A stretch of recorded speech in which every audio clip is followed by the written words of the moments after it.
Beriring balam dengan berbah, berbah lalu balam pun beriring. Beriring salam dengan sembah, sembah lalu salam pun beriring. Bukan lebah sembarang lebah bersarang di pohon buluh. Bukan sembah sembarang sembah, jemarinan 10 disusun di atas kepalonan 1. Datuk-datuk, tuan-tuan, puan-puan, suluh sinang dalam negeri, kok pergi tempat berberita, kok balik tempat bertanya. Datuk Ketua Lembaga Adat Melawi Jambi, Desa Serumpun, Serih Serumpun, Bapak Kepala Dusun, Bapak RT, sesepuh bini sepuh, ninik, mama, cerdik pandai, alim ulama. Saya mohon izin pada kesempatan ini atas permintaan Sohibul Bait, yaitu Bapak Sukimin, mewah Ibu Diah Ayu Arum. Pada kesempatan siang hari ini, karena rasa kebahagiaan tadi telah dilaksanakan upacara adat Melayu Jambi. Sesuai dengan pepatah, di mana bumi dipijak, di situ langit dijunjung. Maka kami mohon izin dan mohon ampun akan melaksanakan upacara adat Jawa dengan bahasanya. Namun demikian, eco pakai yang berbeda, tapi makna di dalamnya mempunyai rasa yang sama. Oleh karena itu, datuk-datuk, izinkan kami untuk menyelenggarakan upacara ini dalam rangka memelihara, melestarikan dan menjaga budaya Nusantara yang ada di bumi Sentagala, Serengkuk Dayung, Kabupaten Tebu. Terima kasih, nuwun, nuwun. Wila sosih nugraning Gusti ingkang sampun paring nugraha dumateng panjenengan para tamu sadaya lan kula. Mugi ing palenggan sakmangke purwa madya wusana kasembatan kanthi kalis ing Wurudita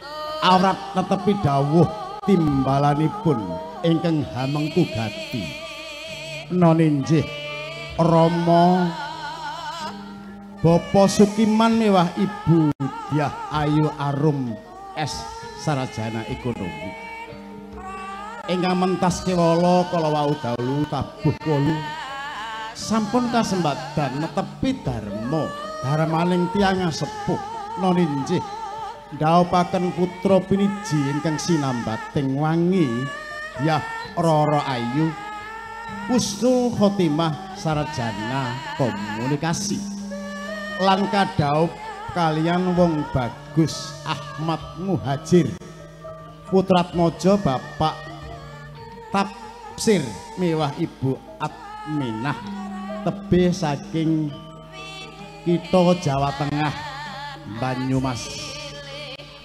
Hawit saking ridhanipun Gusti ingkang Maha Agung satemah sampun kasembatan nambet silaning akrami sah miterat tata syariat agami ugi sah miterat tata pemerintahan ing pangajap mugi-mugi anak emas pinanganten sarimbit anggenipun badhe silem ing bebrayan agung satemah manggih yuhana manggih arah harjo sakinah mawadah tuwin warohmah amin Allahumma amin. Para pepunden, para pinisepuh aji sepuh, para tuwa tahu tuwa tengenai ingkang pantes tampi ing kakurmatan, mugi kepareng idi dumateng kula ngendikani dawuh timbalan ingkang hamengku gati anggen kawula ngrangkani lampahing arata adicara paewahan agung pargyan pinanganten wisudan tali dharma ing ripalenggan sakmangke. Hadirin hadirat yang kami muliakan, berat kami melaksanakan perintah Sohibul Bait Bapak Sukimin dan Ibu Ayun Diah Ayu Arum dalam rangka untuk menjalankan rangkaian acara panggih adat pengantin Jawa. Oleh karena itu senantiasa saya sangat mohon doa restu, mohon ridho semuanya. Mudah-mudahan perjalanan upacara nanti awal sampai akhir berjalan sebagaimana mestinya atas ridho Allah Subhanahu wa ta'ala. Amin. Amin. Allahumma amin. Sagung para tamu, para punden ingkang sembe sekeca lenggah kanthi kamardikane penggalih sinambi ngrantu lampahe ngrata dicara keparenga hangunjuk sarta anggrahapi pasugatan ingkang sampun sumadya sumangga. Para punden, para pinis ingkang ampun gati ing tansah pados tamping panghormatan sinambi ngrantu anggenipun tata-tata pinanganten sarimbit gantos busana badhe ngadani bocor panggih dumateng Mbak Nur lan sak paraganipun keparenga nyamektaken gati urut lampahing upacara sirat mojo pinanganten medal saking tepas mawi manjing ing sasana rinenggati ing wasana swaraning nun wekdalipun sakmenika dipun sumanggaaken.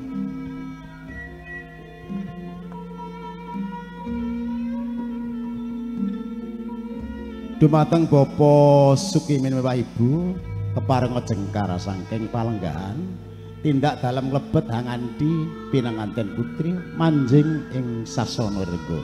Monggo.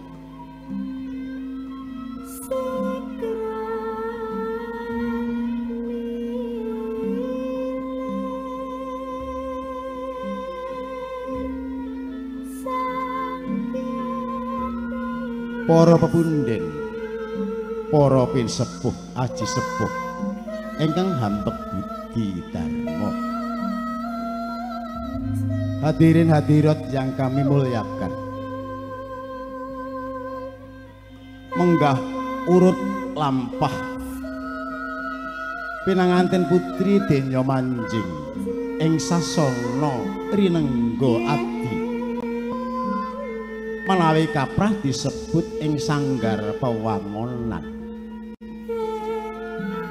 Pangarsaning lampah sinebat Sang Suba Manggala inggih sang cucuk lampah ingkang samangke badhe dipun pangarsani adik kula Amik pinangka dados pangarsaning lampah. Dene sawingkingipun samangke kang Ibu Iwah Kang Rama hangandi pinanganten putri manjing ing sasana rinengga ginarubyuk dening para kadang putri Domas cacah catur miwah ban-ban senopati.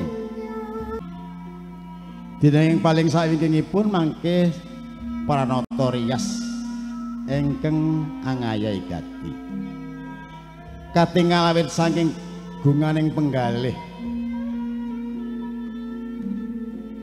Rama Sukiman Wah Ibu Diah Ayu Arum SE sampun kepareng tindak sarimbit kegandengan konco manjing ing dalem lebet nedya badhe hangandi pinanganten putri manjing ing sasana rinenggati.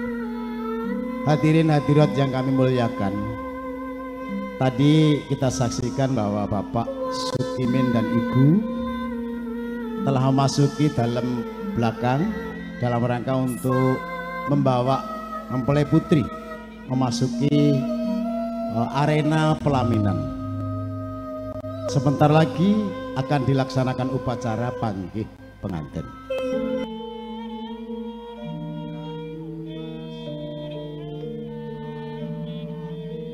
Kandhek rumiyin pengantin putri kandhek rumiyin Kandhek riyen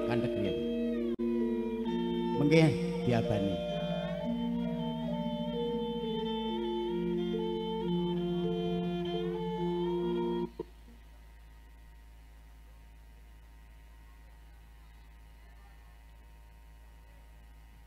Para punden katingal pinanganten putri sampun bangkit paripurna badhe manjing ing sasana rinengga.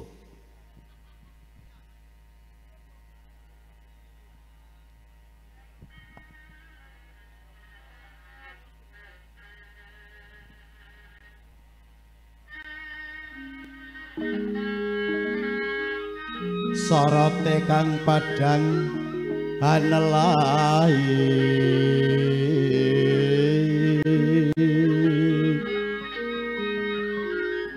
risang pinanganten wus purna denya ngadi busana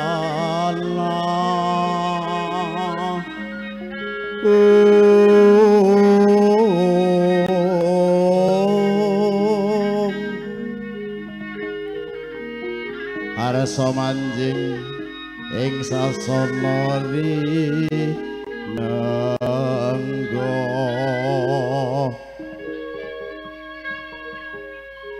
nulya hayu ayune skala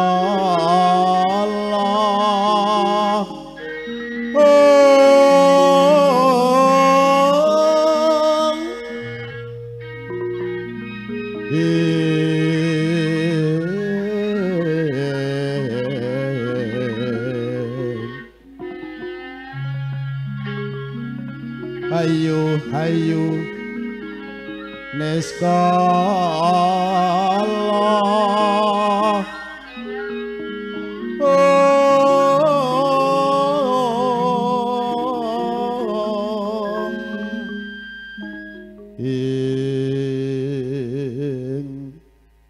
tindake sang sirat mojo binarung sekarwi garing tos pinggahing ketawang ilir-ilir.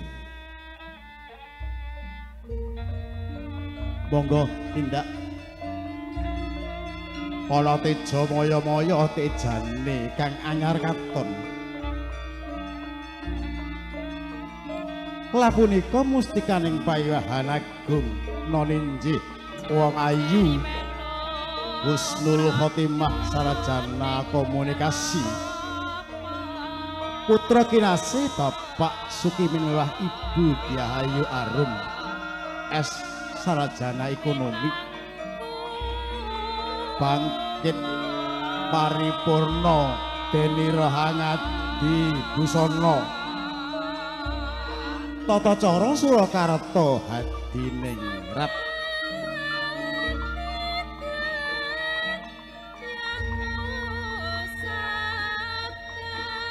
kagandeng Rama Mewah Ibu ing arsa asung tuladha ing madya mangun karya tutwuri handayani katingal sang sirat mojo pinanganten putri apepahe sawarni Kresna ireng menges janges pantes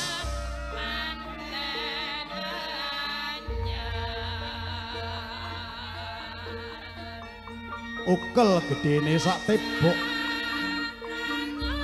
ngagem pita mentul cacah sanga ebah-ebah kinarya lumaksana katingal sang sirat mojo pinanganten putri lon-lonan tindak enut kiramaning gending wigaring yas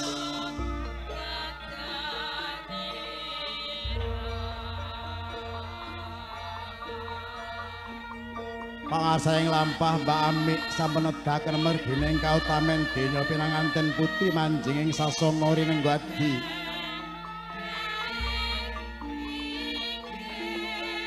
ayuning nala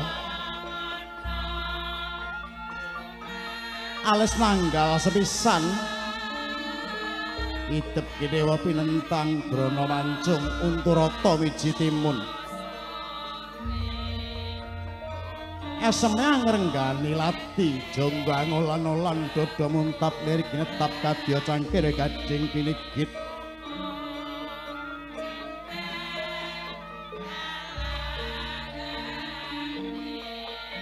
bangkeannya nawang kemit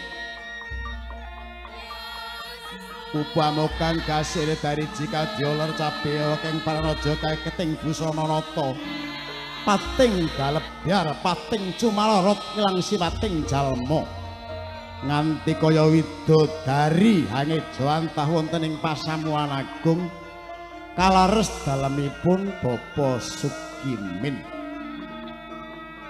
sineng kuyung dening para kadang Turinaruna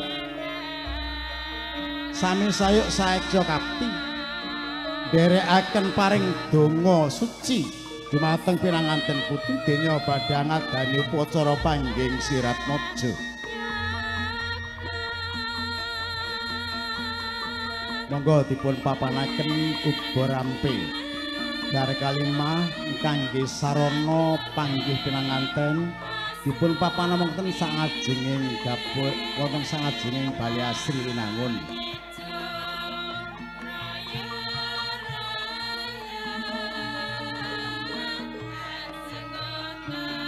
Ban-ban Senopati Pager Bagus kula aturi minggah. Naik ke atas pentas.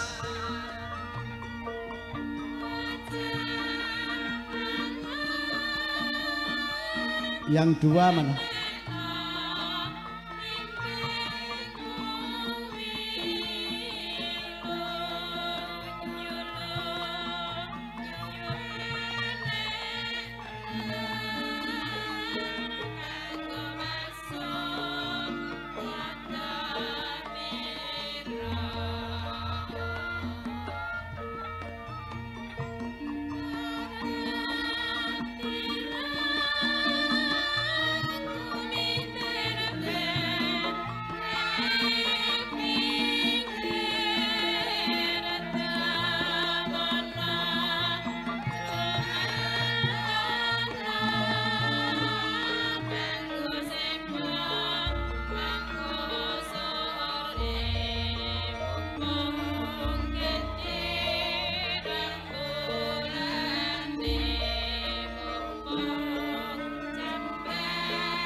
Dumateng Mbak Nur penganten kakungipun saged dipun bidhalaken saking Panti Palerman tindak wonten sangajenging Bali Asri Winangun wektalipun sakmenika sumangga.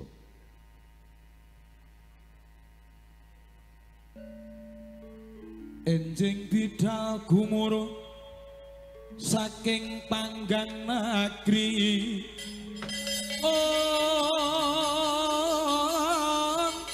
bunging kang balata Prabu sanan nira lir surya wedalira saka ing jalanidi arsa madangi jagat do mungup haning sak pucak pucuking wukir jerbabak bang tindak wonten sangajenging Bali Asri mriku kena soroting surya nambek mega lan gunung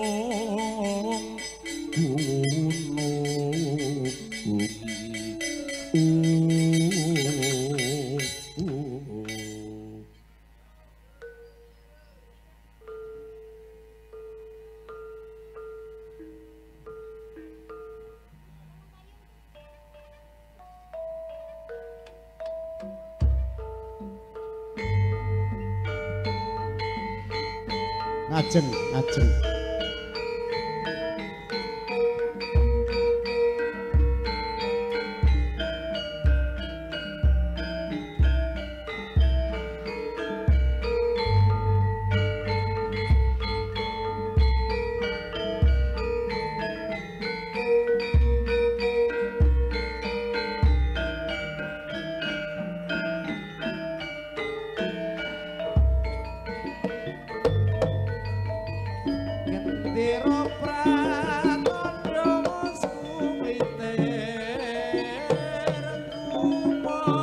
Katingal sang sirat mojo pinanganten kakung sampun dumugi sangajenging bali asri winangun kiyosan suba manggala ngirit para kadang kaneman hanung-hanunging praja alungka rawuhipun pinanganten kakung mawi Sekar Kalpataru Jayandaru Dewandaru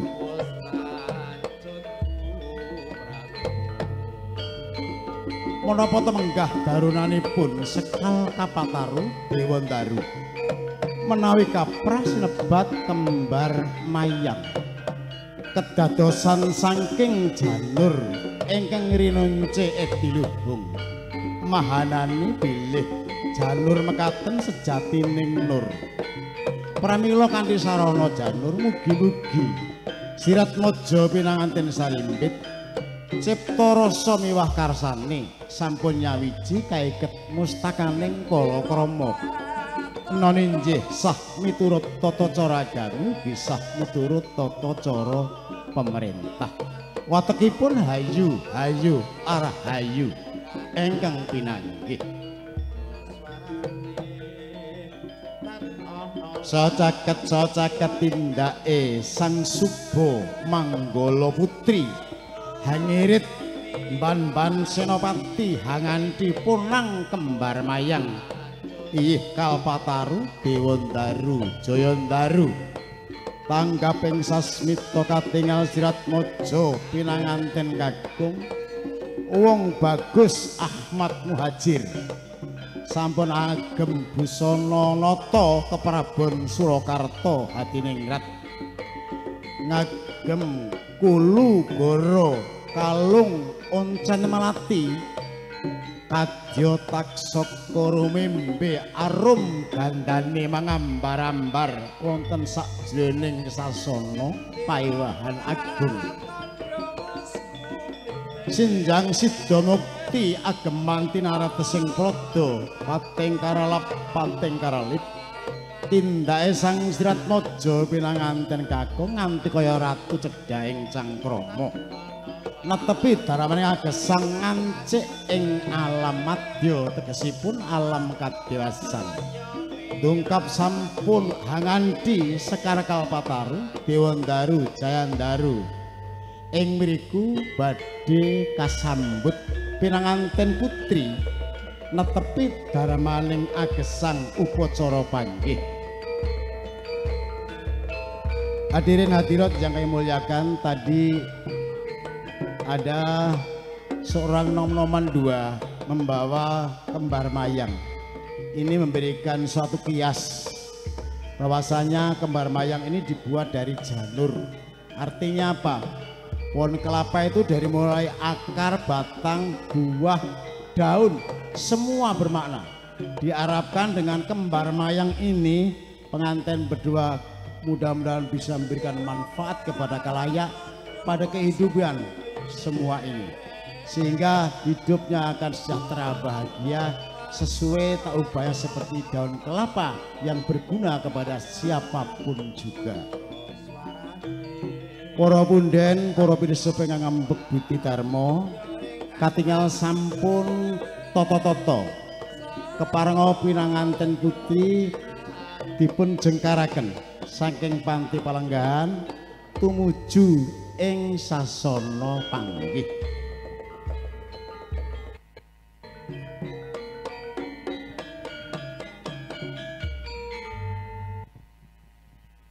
Upacara panggih sang sirat maja binarung Kebo Gero.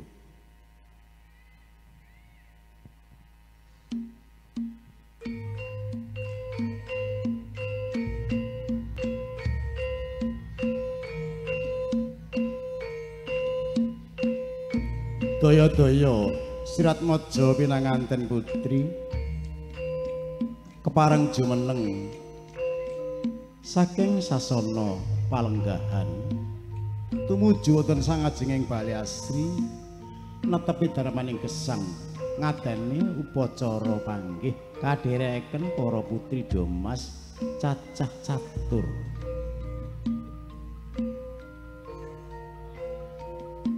Monggo tindak lon-lonan.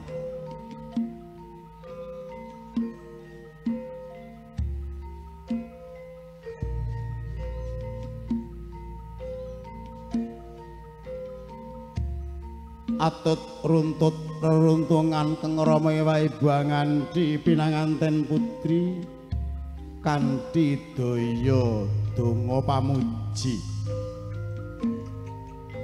saking raos birawaning manah bebasan kaya kejugrukaning gunung sari kambenganing seganten madu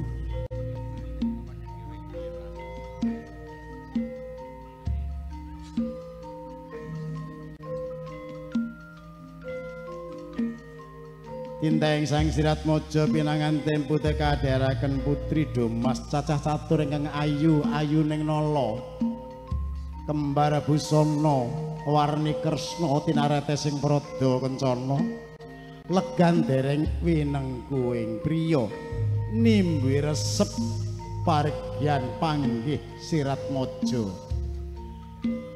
sawetawis kandhek wonten kaca akrilik penganten putih tindak setinggil kaca akrilik pinanganten ugi keparenga tindak majeng ing mriku wahyaning mangsa kala tumuli badhe dumawah upacara panggih pinanganten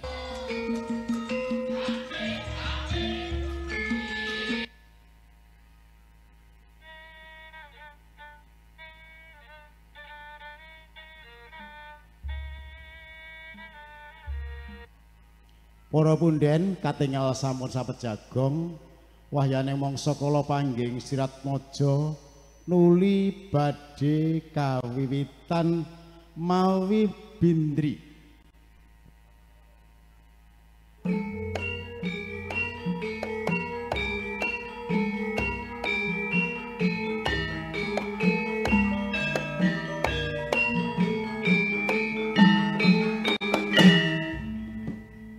wahyaning mangsa kala panggih Sirat Mojo sampun dipun awiti katingal Sirat Mojo pinanganten kakung hangandi gantal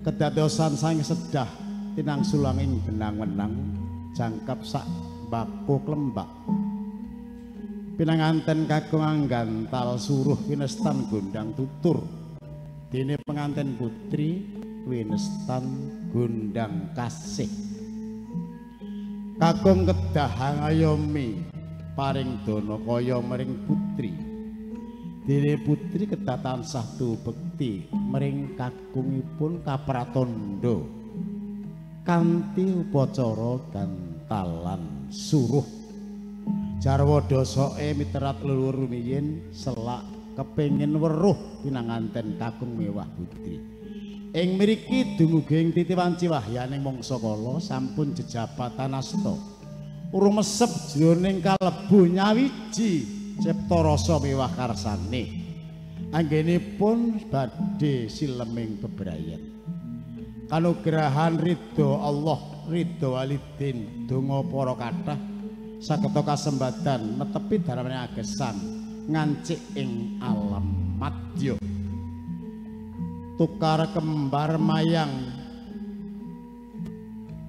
kanthi raos suka tresna raos sing penggalih mugi-mugi sedaya cita donga pamujinipun kasembatan tan benten kados jarwaning kembar mayang kembar budine kembar sedyane kembar niate kaiket mustakaning palakrama satemah hayu arhayu ingkang pinanggih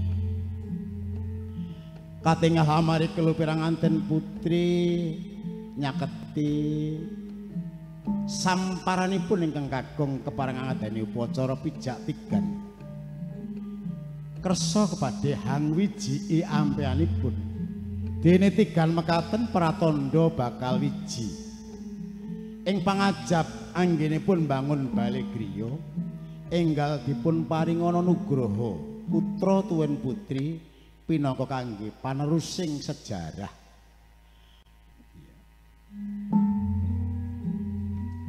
satemah kuncara asmane kanthi kawijian tirta suci tirta sinandi kedadosan saking kembang kanthil, kembang mawar lan kembang setaman. Mereka ugi ngemu suraos wiraos. Sinajan to rumah tangga samangke sami ngayahi gati. Jumbuh kalian kewajiban kiambak jroning lolo, jroning manah tetep makan kantil kaya kembang kantil gitu. Kenangan seperti kenangan hari ini, insya Allah dengan rasa yang paling dalam, mudah-mudahan pengantin senantiasa dapat menunaikan menjadi keluarga sakinah mawaddah warohmah. Hadirin hadirat yang berbahagia, kita saksikan tadi lempar suruh isi tembakau kelembak dan diikat dengan benang putih. Ini suruh di mana adat berada merupakan lambang silaturahmi. Diikat dengan benang putih, diikat dengan itu merupakan satu makna, diikat dengan hati yang bersih, pikiran yang suci. Apapun pikiran yang baik, ucapan yang baik, perbuatan yang baik, itulah makna kesucian. Insya Allah kita akan bahagia tentram dimanapun berada. Itu maksudnya. Hadirin hadirat yang berbahagia, juga tadi di dalam kehidupan ada tembakau rasanya pahit, ya kan? Ada asam, ada garam. Maka mau tidak mau di dalam meniti kehidupan pasti akan merasakan semua itu. Oleh karena itu harus dengan pikiran yang baik untuk menyikapinya. Insya Allah kita akan tetap rukun, damai dan bahagia. Para punden, para pinesepuh ingkang ambek budi, katingal sirat mojo sampun paripurnaning gati. Denya angadani upacara panggih. Pramila ing mriki denya badhe manjing ing sasana rinenggati ginarujuk dening para kadang sentana binarung ungling gending Sri Narendra.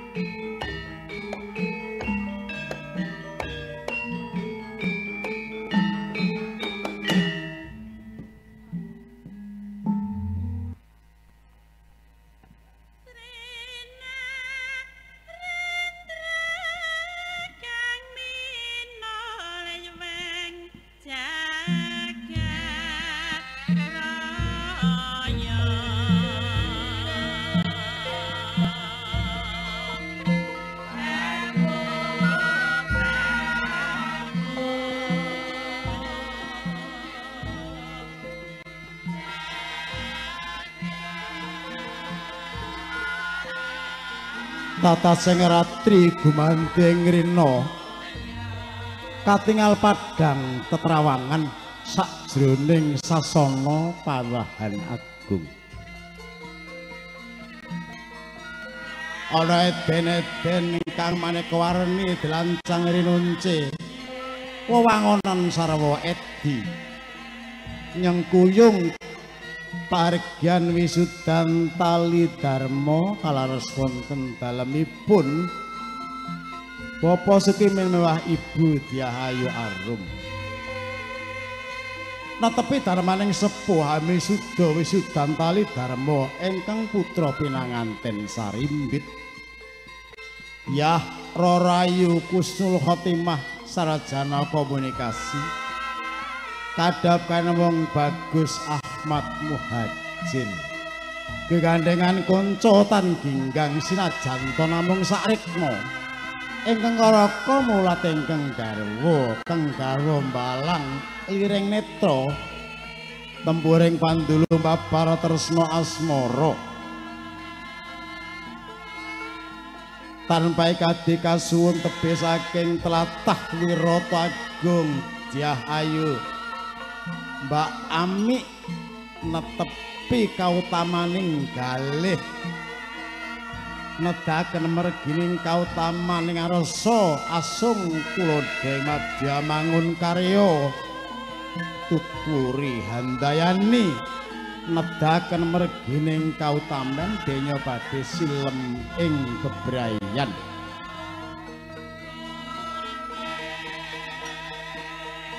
Tanpa kadi kadang pisan kinasih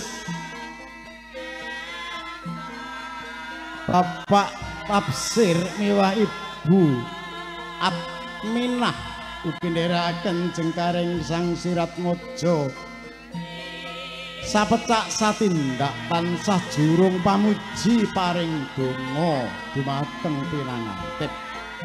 Mugi rahayu ingkang tansah pinanggih jumbuh ingkang ginayuh dadi ingkang kaesti harja ing sawuri.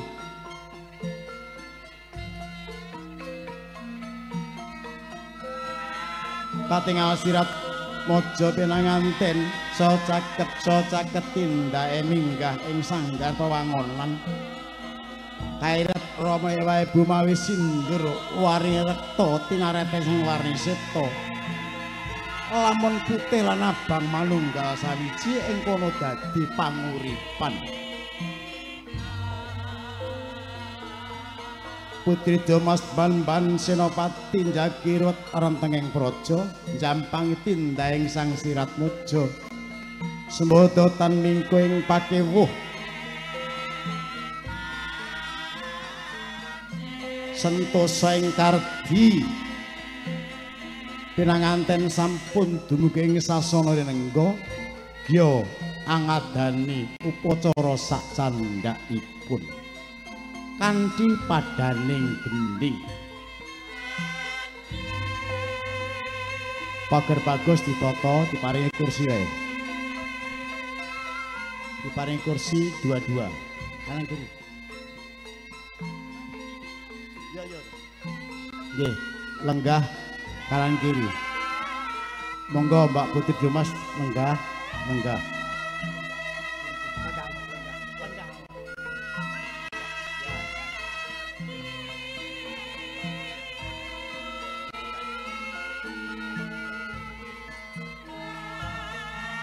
Monggo sana dua sini dua.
Para punden katingal pinanganten putri kakung lenggah wonten ing sanayagi ing mriki badhe ngadani upacara sungkeman pangabekten saderengipun wonten kidungan sawetawis.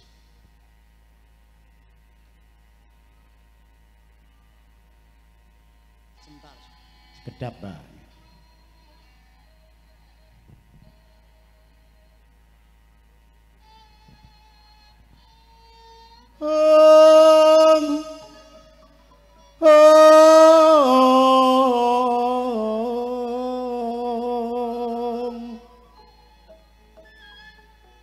Ana dandang sangka sabrang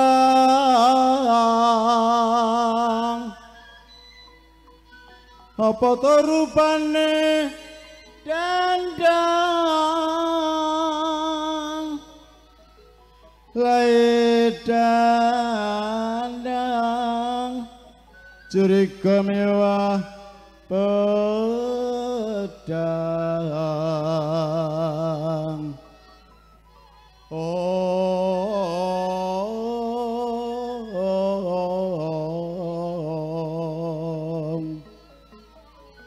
cucuke wesi kula srani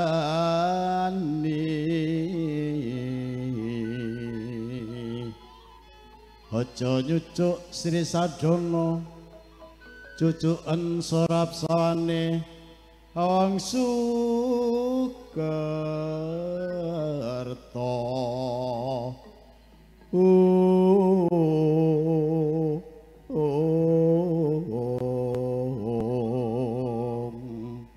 monggo ngadep wonten ngasanipun Rama Ibu lepas duwung lancane lo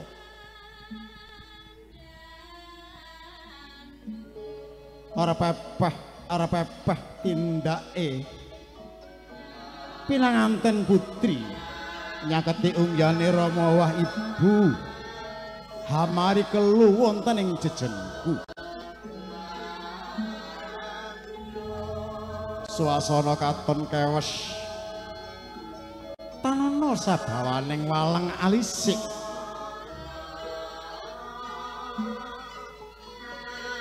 emut purwaning dumadi Ibu Ayu Arum ngawuningane kalaning jagat wonten sinar kalih ingkang sajuga warni seta tuwa saking pakartining bapa ingkang sajuga warni rekta tegese abang tuwa saking pakartining biyung manunggaling warni seta miwarekta dumulung ing guwa garba kenging barum satemah dadi daging sak tengkel dadi daging sak tengkel lumampahing warsa Eka Candra Dwi Candra Tri Candra daging sak tengkel sinebat koma bakal dumuging warasa Eka Candra Dwi Candra Tri Candra Panca Candra ngantos dumuging Sapta Candra koma bakal wau sampun dados sipunang jabang ingkang dununging guwa garba keng Ibu Ayu pinulang dalem pepoyaning kautamen sinengguh mawi tapa brata kebawasan awan dinggo bengi dinggo awan anggene panangrupi sipunang wonten ing guwa garba keng Ibu dumuging Warsana Candra 10 hari brol sang punang lahir ing alam pono pono tegesipun padang inggih jagat menika suka tresnaning hating penggalih Ibu Dyah Ayu Arum gumregah bali otot bayune ngawune ngaceng eresi jabang bayi kersane Bapa Sukimen dipun paringi tetenger wong ayu kusul khotimah sarjana komunikasi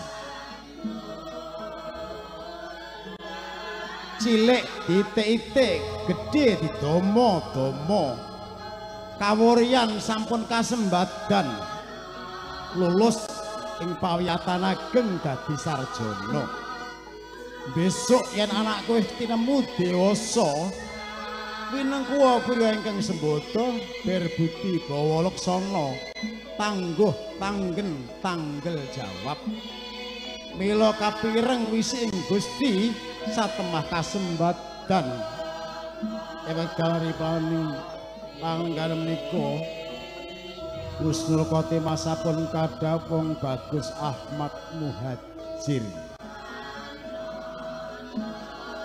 Sukotra semenggalih jinurung ing puji pangestu mugi rahayu ingkang pinanggih kentos sang sirat mojo pinanganten sarimbit reruntungan kadya mimilan mintuna nyaketi ungjaning bapa tafsir mewah Ibu Adminah Ngaturaken sungkem pangabekti hamari kula konjen ing jejengku. Den lus-lus pamidanganipun den wiwir-wiwir rikmanipun sinembuing japa mantra dileweran lonya Allah kabagyan mirsani pinanganten sarimbit ingkang atut runtut reruntungan.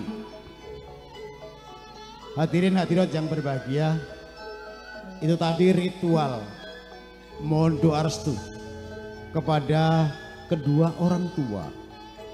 Wajib hukumnya seorang anak memohon restu kepada orang tua, karena ridho Allah, ridho walidin.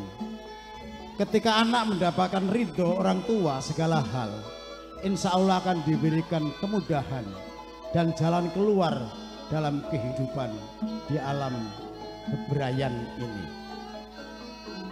Semua yang dikerjakan, semua yang dilakukan senantiasa dapat satu kemudahan sesuai dengan keyakinannya. Para punden, para pinusum ingkang bekti dharma, kawuriyan sampun paripurna. Sirat maja pinanganten sarimbit hamari kelu ngaturaken sungkem pangabekti dumateng tiyang asepuh. Ing mriki Putri Domas tanggaping sasmita dia ngaturaken kacar kucur.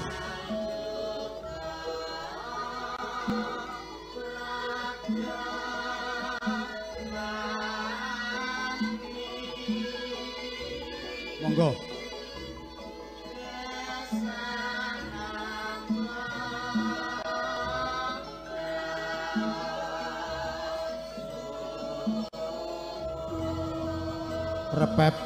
Repepeh tindaknya sang Putri Domas nyaketi ungyaning pinanganten sarimbit angaturaken bepuna Raja Kaya kacar kucur kedadosan saking beras kuning arta peng sarta tetuwuhan. Mriku mahanane mugi wit sak menika pinanganten kakung sampun nggadahi kewajiban paring dana kaya dumateng pinanganten putri. Lan pinanganten putri tertentu kedah saged hamundi nyimpen dana kayane kakung supaya berkah anggenipun silem ing bebrayan. Piwelengku aja nganti lali.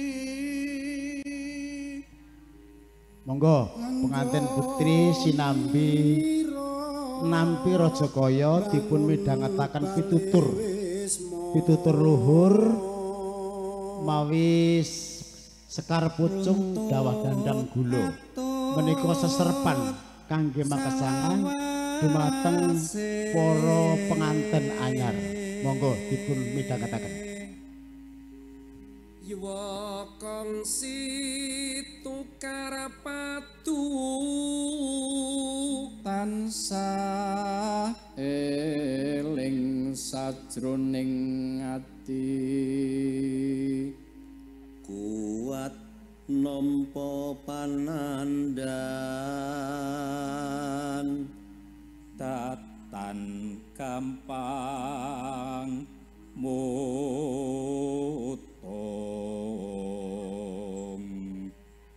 dadiya tepa tuladha urip ira migunani mring sesami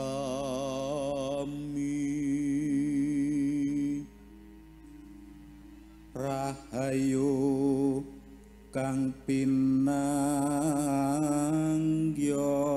menika sekul walimah sekul tumpeng kagem dahar dumateng pinanganten sarimbit.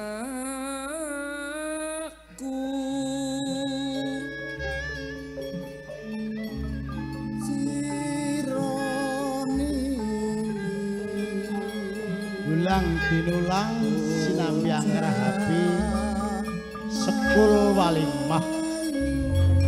Monggo.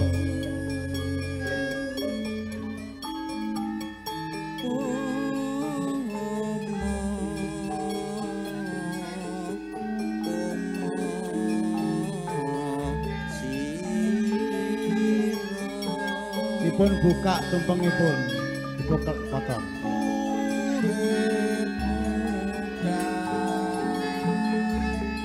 Bismillahirrahmanirrahim. Niat ingsun dahar sekul berkah, sekul walimah. Mungkin dados notot bayu, anggenipun badhe sesarengan silem ing kebrayan. Hadirin hadirat yang kami muliakan, nasi tumpeng ini memberi makna bahwa ini merupakan dimensi doa kepada Tuhan yang Maha Kuasa dan Maha Pemurah lagi Maha Penyayang. Segala yang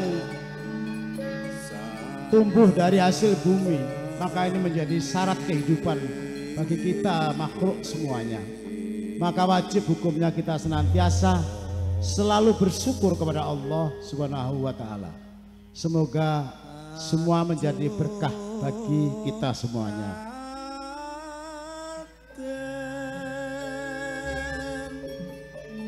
Dulang dinulang tondo sih tresno, syukur penggalih kembul bujono andrawino, paregyan wisudan tali dharma dadosaken otot bayu penganten sarimbit.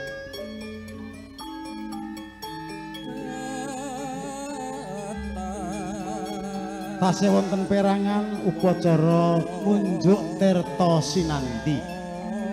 Tirta nenggih tirta suci. Samubarang pamikiranipun linambarana budi ingkang suci, pikiran ingkang wening, jumbuh kalian ageman agami ingkang dipun sandang noninjih agami Islam. Watekipun hayu niskala.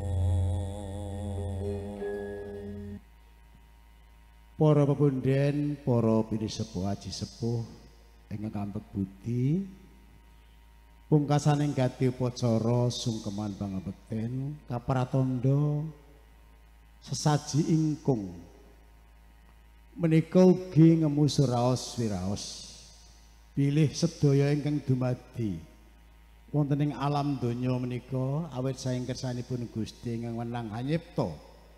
Lamun Gusti ngersakaken wangsul sinten kemawa boten saged suwala, namung sumarah serah wonten ngersanipun Gusti tan benten kados dene ingkung. Menika werdinipun. Hadirin hadirat yang berbahagia, tadi ada serangkaian upacara Rajakaya, artinya mulai hari ini pengantin putra wajib memberikan nafkah lahir dan batin kepada istrinya, baik yang berupa harta benda, pakaian dan lain sebagainya. Rumah ini sudah menjadi kewajiban seorang suami, dan seorang istri senantiasa harus patuh dan taat sesuai dengan ajaran syariat yang kita yakini. Kemudian tadi ada ngunjuk tirta suci, artinya apa? Segala pikiran kita hendaknya dilambari dengan pikiran yang bening, pikiran yang suci, sehingga semuanya kita akan dapat melaksanakan kehidupan sesuai dengan keimanan dan keyakinan yang kita imani. Yang terakhir ini tadi saksikan bahwa ada saji ingkung, sempal ingkung. Ini memberi makna begini. Setiap kehidupan ciptaan Tuhan yang Maha Kuasa, ketika Tuhan mengendaki kembali, maka kita tidak bisa berbuat apa-apa. hanya berserah diri secara total untuk mendapatkan satu pengampunan dari Allah Subhanahu wa taala. Demikian tadi rangkaian upacara telah selesai. Pada pungkasan dan penghujung acara akan kami persembahkan tari Gambyong Pare Anom yang akan disampaikan oleh adik kami Ami. Selamat menikmati.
pamargian wisudan tali dharma Purwomadya Wusana sampun kasebatan kanthi kalih sing ribeda.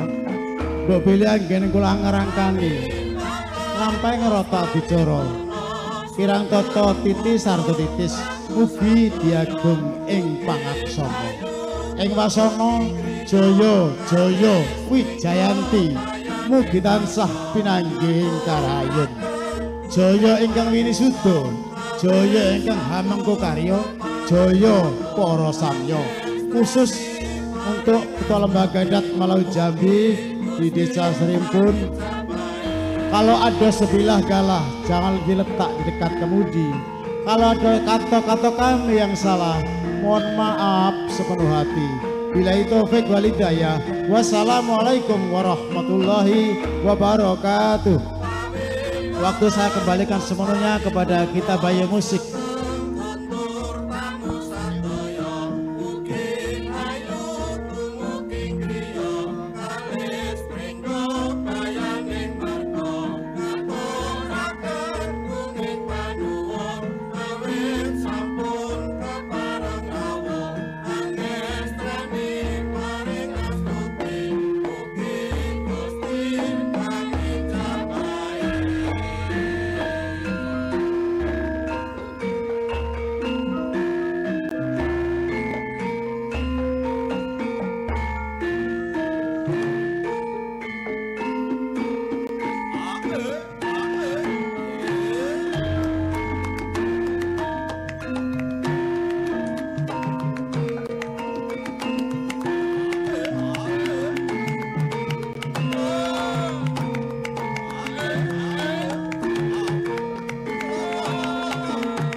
Jadi keluarga ingkang sakinah mawaddah warahmah ngantos tumugi kakek-kakek lan ninen-ninen, amin Allahumma amin.